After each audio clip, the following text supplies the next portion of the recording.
ये न मित्रों, आज एक और बड़ा मुद्दा है जिस पर हमें आपसे बात करनी है।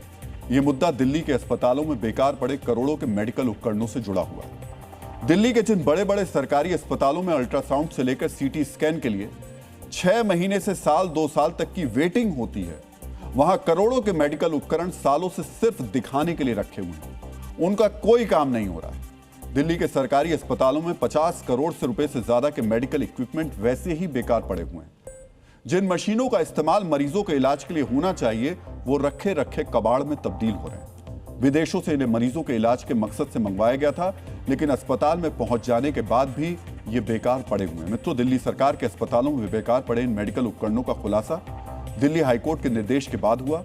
एक केस की सुनवाई के दौरान हाईकोर्ट ने दिल्ली सरकार के तहत आने वाले सभी अस्पतालों को निर्देश दिया कि वो अपने यहां मौजूद मेडिकल उपकरणों का ऑडिट करें, यानी पता लगाएं कि इन मशीनों का कितना इस्तेमाल हो रहा है, हो भी रहा है या नहीं हो रहा है। आंतरिक छानबीन के बाद 26 अस्पतालों ने बिना इस्तेमाल वाले मेडिकल उपकरणों को लेकर अपनी रिपोर्ट दायर की, जिन्हें दिल्ली सरकार ने हलफनामे के जरिए हाईकोर्ट के सामने पेश किया। और इसमें चौंकाने वाला खुलासा है कि 50 से 60 करोड़ रुपए की मशीनें यूं ही अस्पतालों में बेकार पड़ी। मरीज इलाज के बिना लौट जाता है, लेकिन मशीनें इस्तेमाल हो ही नहीं रही हैं। आपको यह भी जानना चाहिए कि किस अस्पताल में कितनी मशीनें बेकार पड़ी हैं, और यह जानकारी किसी और ने नहीं बल्कि खुद इन अस्पतालों ने ही दी।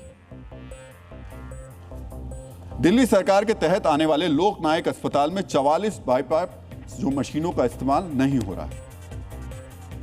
हर मशीन की कीमत 1,45,000 रुपए है, यानी करीब 64 लाख की मशीनें बेकार रखी हुई हैं। इसके अलावा 34 ऑक्सीजन कंसंट्रेटर जिनकी कीमत 49,700 रुपए प्रति यूनिट है। इस तरह 16,90,000 की मशीन का इस्तेमाल हो ही नहीं रहा है। इसी तरह लोकनायक अस्पताल में कुल मिलाकर करीब 81 लाख की 78 मशीनें फिलहाल इस्तेमाल नहीं हो रही।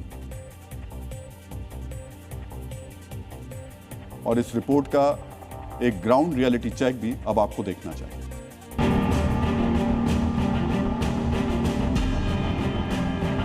इस वक्त आप जो मेरे पीछे देख पा रहे हैं वो है साइक्लोट्रॉन मशीन, जिस मशीन की मदद से, अगर मैं आपको आसान भाषा में बताऊं तो, कैंसर पेशेंट्स के लिए दवाई बनाई जाती है। यहाँ उसको FDG कहा जाता है, जो इस मशीन की मदद से जनरेट किया जाता है पेशेंट के लिए। जब किसी पेशेंट को डायग्नोस किया जाता है कैंसर के साथ, तो बायोप्सी और अलग अलग डायग्नोसिस से जब उनको पता चलता है कि कैंसर है, तो उसके बाद उनके कैंसर की स्टेट जानने के लिए इस साइक्लोट्रॉन कंसोल का इस्तेमाल किया जाता है और FDG जनरेट किया जाता है। और इसके बाद जो जनरेट होता है यहाँ से PET CT के माध्यम से उसको पेशेंट में इंजेक्ट किया जाता है। लेकिन क्योंकि दिल्ली के अस्पतालों में मैन पावर नहीं है, टेक्नीशियंस नहीं है, उनकी कमी है, तो ये मशीन जो है लगभग पिछले 4 साल से बंद पड़ी है। जिस